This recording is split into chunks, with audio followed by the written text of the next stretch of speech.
வீடியோவில் நம்ம பார்க்கலாம்.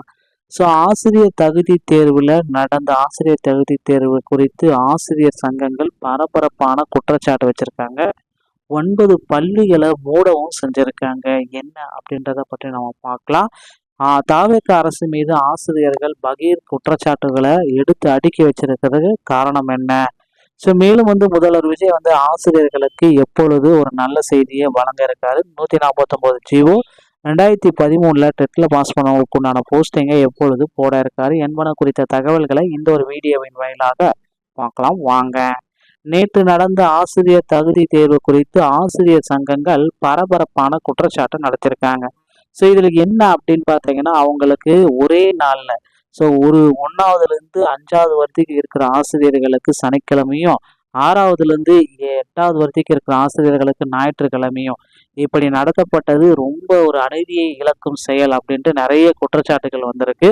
ஸோ ஆசிரியர் சங்கங்கள் பார்த்தீங்கன்னா இந்த டெட் தேர்வு குறித்து பலவிதமான குற்றச்சாட்டுகளை எழுப்பிட்டு இருக்காங்க.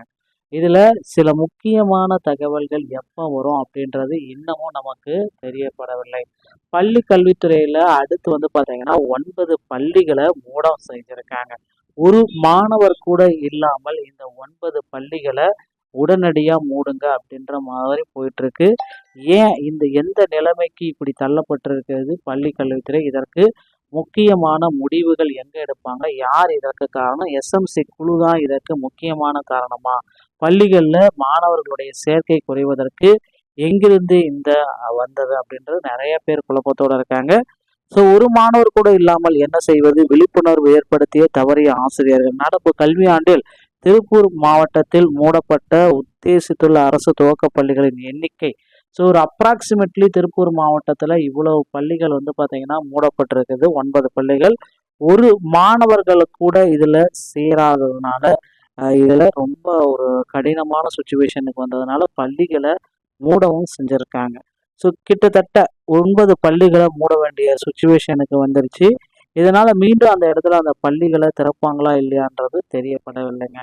அடுத்து பார்த்தீங்கன்னா இந்த நடந்து முடிந்த ஆசிரியர் தகுதி தேர்வு சிறப்பு டெட்டு பேப்பர் 1 மற்றும் பேப்பர் 2 திட்டமிட்டு ஆசிரியர் தகுதி தேர்வு வினாக்கள் மிகவும் கடினமாக கேட்கப்பட்டிருக்கிறது. இதனால தாவேக அரசு மீது மீண்டும் ஆசிரியர்கள் பகீர் குற்றச்சாட்டுகளை வச்சிருக்காங்க. ஸோ ஆசிரியர்களுடைய வினாத்தாள்கள் ரொம்ப பார்த்தீங்கன்னா அவங்களுடைய ஆசிரியர் சங்கங்கள் போராடக்கூடாது என்பதற்காக திட்டமிட்டு செயல்படுவதாக இந்த குற்றச்சாட்டு. ஆசிரியர் பதவி உயர்வுக்காகவும் பணியை தக்க வைக்கவும் நடத்தப்பட்ட தகுதி தேர்வு மிகவும் கடினம்.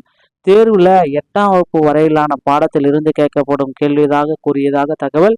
நேற்று ஆசிரியர் தகுதி தேர்வு சங்கங்கள் நேற்று நடந்தவை பெரும்பாலான 11, 12ஆம் வகுப்பிலிருந்து கேட்கப்பட்டதாக கூறப்படுகிறது.